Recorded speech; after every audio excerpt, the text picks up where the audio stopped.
Hmm? Again? Who could be doing this? I decided to install security cameras. And there, the footage captured a surprising person. Inside the garbage bag, there was something I never expected. My name is Samantha, a 32 years old office worker. Currently, I'm in a relationship with a man named Joel. We met through work. Joel used to come to the company I worked for frequently for business purposes. He was friendly and sociable, so he often talked to not only the assigned staff, but also other employees, including me. He even invited me and my colleagues to a drinking party. Through that drinking party, I exchanged contact information with him. He was very interesting, and even before we started dating, we exchanged messages almost every day. After that, we started going out for drinks together. He had a cheerful and lively personality, but when we were alone, he would become a bit more calm, and I found myself more and more attracted to him. And one day, he confessed his feelings to me. I want to date you with marriage in mind. I was extremely happy to hear that. The fact that he mentioned marriage as a consideration showed that he was serious about me. Of course. The answer was yes, and we started dating. Our relationship with Joe began, and it was a lot of fun.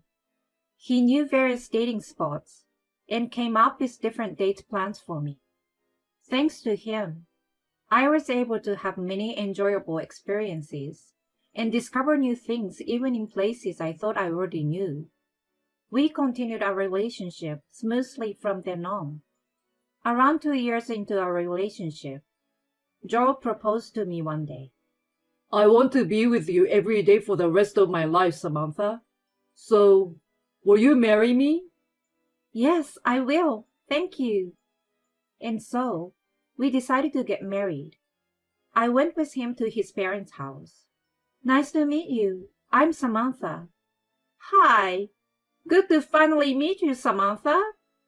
His mother seemed like a kind person. His father had already passed away due to illness a few years ago. What made you like Joel? She asked me that question. I think it's because he's kind and funny. Yes, indeed. Joel is good at talking, isn't he? Just like a salesman, I suppose? Oh, yes, I can see that. He's doing a job that suits him well. What with you too? You don't have to praise me like that. The introduction went smoothly and was quite enjoyable.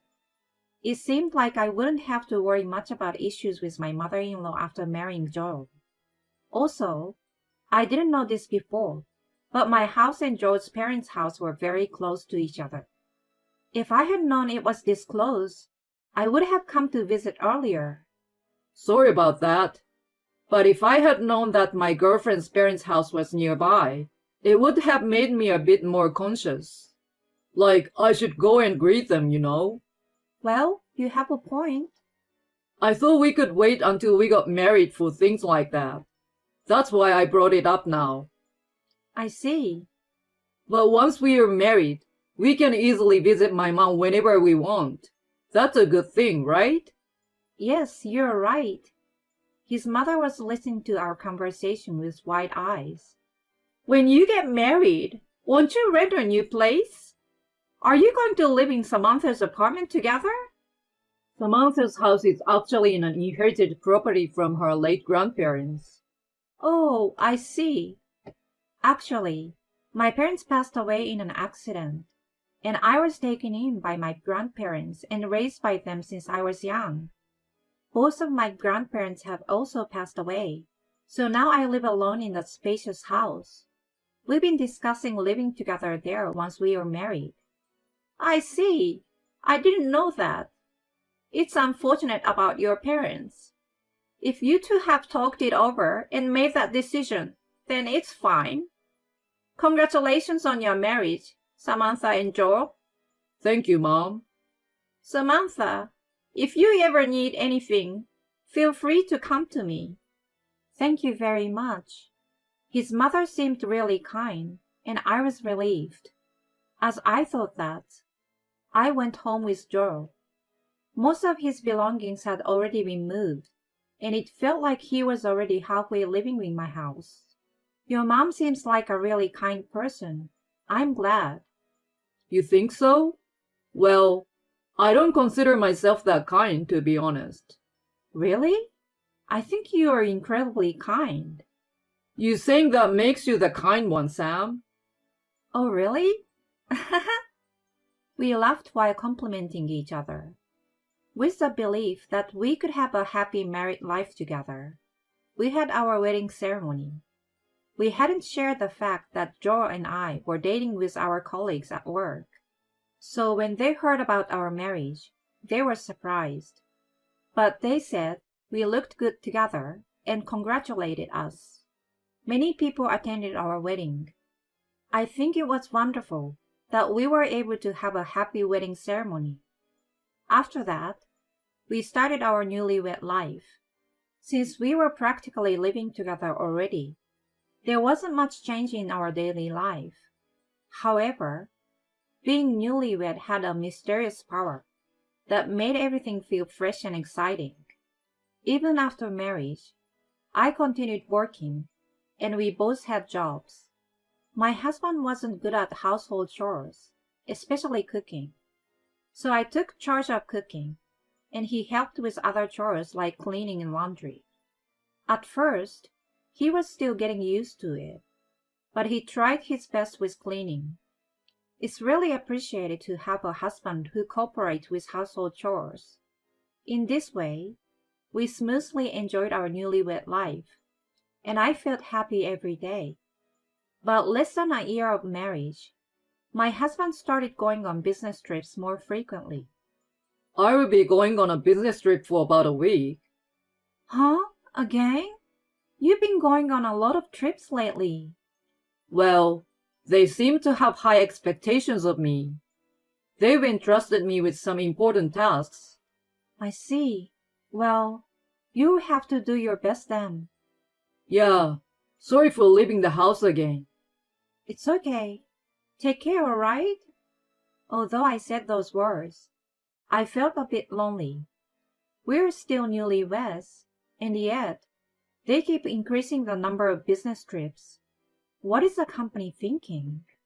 I almost wanted to complain, but work is work. Besides, we might have children in the future, so it's important to have savings. So it's crucial for my husband to achieve results in his work. A few months later, my husband was given another long-term assignment. They want me to go on a business trip for about 3 months this time. Huh? 3 months?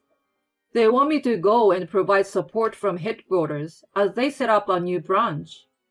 That's a really important job. Yeah, they have high expectations of me. But 3 months will be tough. I'm sorry, Samantha. It's okay. But you will have weekends off, right? Can you come back on weekends? I'm not sure. It's in Nevada, so there are several layovers during the flight, and it might be difficult to come back every weekend. I see. Then let's video call each other. Yeah, that's a good idea. Let's do that. Afterwards, my husband went on a long-term business trip. I felt a bit lonely living alone. But then, a certain problem arose. Huh? What is this? When I returned home from work as usual, there were a large number of garbage bags placed in front of the entrance. I had no idea what was going on, but I couldn't just leave the garbage like that. Although it was creepy, I gathered them all and disposed of them at the garbage station. Seriously, who could be doing this? As I was thinking that, on another day, a large amount of garbage was again dumped in front of my house. Huh? Again? Ooh, what is going on? This is clearly some form of harassment. But I didn't know the purpose or the reason behind it. I considered reporting it to the police, but it could also be someone I know or neighbor. Thinking that way, I decided to investigate on my own. I decided to install security cameras. And there, to my surprise, I saw the person responsible. It turned out that it was my mother-in-law, who was dumping the large amount of garbage bags. Why would my mother-in-law do such a thing? From then on, the garbage was repeatedly dumped in the same manner, and it was always my mother-in-law. Why would she do something like this? I couldn't understand why my mother-in-law would engage in such harassment. I grabbed the garbage bags and immediately headed towards my mother-in-law. "Oh, Samantha, what's the matter?" What exactly is going on? Why are you dumping this garbage in front of my house?" "Well, it's for the purpose of harassing you." To my surprise, my mother-in-law boldly admitted to it. "Harassment? That's terrible." "Oh, stop being so annoying. I've never liked you from the start." "What do you mean you've never liked me? Have I done something to inconvenience or offend you? Why do I have to hear such things?" As I trembled with anger, my mother-in-law handed something to me. It was the screen of her smartphone. Huh? On the screen, there was a message that said, "Look inside the garbage bags." I was puzzled as I opened the garbage bags, and inside the bags, there was something I never expected to find. This is... "Samantha, that's enough. If you have time to bother me, go home." I followed her instructions and immediately returned home. Inside the garbage bags I saw, there were photos of my husband. My husband was having an affair. What my mother-in-law had put in the bag were evidence photos and copies of documents related to the affair. And she did all of that to make me aware of it. But why would she choose such a method? It bothered me, but I couldn't find an answer no matter how much I thought about it. First and foremost, I needed to prepare for a divorce from my husband. I immediately consulted a lawyer's office. The lawyer assured me that with this much evidence, there shouldn't be any problems. That gave me some temporary relief. Then, I received a sudden call from my husband. "Hello, Joe. What's up?" While surprised that he was calling me instead, I answered the phone. "Samantha, are you okay? I was just wondering if there was any conflict with my mother." I couldn't believe my ears. "Why?" Well, as long as there's nothing, it's fine." I stormed into my mother-in-law's house and confronted her, but I didn't tell my husband about it. Yet, why would he make such a phone call? Could it be related to my mother-in-law's roundabout ways of doing things? If she wanted to inform me about her son's affair, she could have directly told me. I had a hunch that something was going on, so I came up with a plan. Like my mother-in-law, I placed a garbage bag in front of my in-law's house. I put a note inside, specifying that I wanted to meet and talk directly, along with the location and date. I hoped that my mother-in-law would come. With that in mind, I waited at the cafe I had designated. And then my mother-in-law appeared. "Samantha, you!" I had a feeling that something was going on. There are things that we can't talk about in each other's houses, right? Like being secretly watched by Joe. As I said that, my mother-in-law's face turned pale. "Please don't worry. Thanks to that, I've been able to proceed with preparations for divorcing him. So now, I want to help you." As I said that, my mother-in-law burst into tears. "I'm sorry, Samantha. I've been threatened by that kid." When I heard the details, I was shocked. Apparently, my mother-in-law found out about the affair before I did. My mother-in-law tried to warn him, but he didn't listen. And then, he installed listening devices in both my in-law's house and my house, and even took away her phone. I felt a chill run down my spine upon hearing that. There were listening devices in my house too? Yes, that's what he said. That's awful. My mother-in-law said she pleaded with him to stop doing such things, but he didn't listen. My husband's true intention seems to be to take away the house I inherited. And he threatened my mother-in-law, saying he would harm me if she got in his way. So my mother-in-law was trying to make me aware of the danger through those acts of harassment. I can't believe Joe would do such a thing. It seems that he plans to take ownership of the house and then kick you out to live with another woman. What? That's so heartless. I was filled with anger. Come to think of it, my husband had been expressing his desire to change the house ownership to his name. I found the paperwork and procedures troublesome, so I refused. But now I understand why he wanted it. Let's consult the police immediately. When I said that, my mother-in-law hesitated for a moment, and then nodded slightly. We went to the police station and explained the presence of listening devices and the content my mother-in-law was told by my husband. Arresting him would be difficult given the current situation, but I was able to obtain the restraining order against him once the divorce was finalized. After that, I decided to confront my husband with the information I had gathered. Joel, can we have a video call right now? I sent a message to my husband, who claimed to be on a business trip during a certain holiday. But as expected, he said he couldn't do a video call. Why? It's a day off, so you can spare a little time, right? Sorry, I'm meeting someone related to work, so I can't do it. I messaged my husband, pretending to be oblivious.